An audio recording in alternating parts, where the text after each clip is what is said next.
Junior আমাকে বলছিল, আপা যখন যে প্রোগ্রামে হয় আপনি দিল্লি না ঢাকা এই স্লোগান দিয়ে কেন বক্তব্য শুরু করেন? ওদেরকে কিভাবে বোঝায় যে বাংলাদেশের পুরো রাজনীতি দাঁড়িয়ে আছে এই স্লোগানের ওপরে?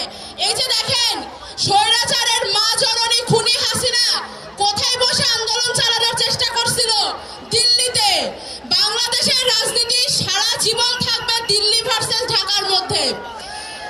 আমরা কি যেন শুনেছিলাম, 0 পয়েন্টে নাকি তিল ধরনের জায়গা পাওয়া যাবে না। একটাও দেখা যাচ্ছে না সোনার ছেলেদের। সবাই হারিয়ে গিয়েছে, সবাই গর্তে ঢুকে গিয়েছে। আমরা আগেও মাঠে ছিলাম, আমরা আজকেও মাঠে আছি।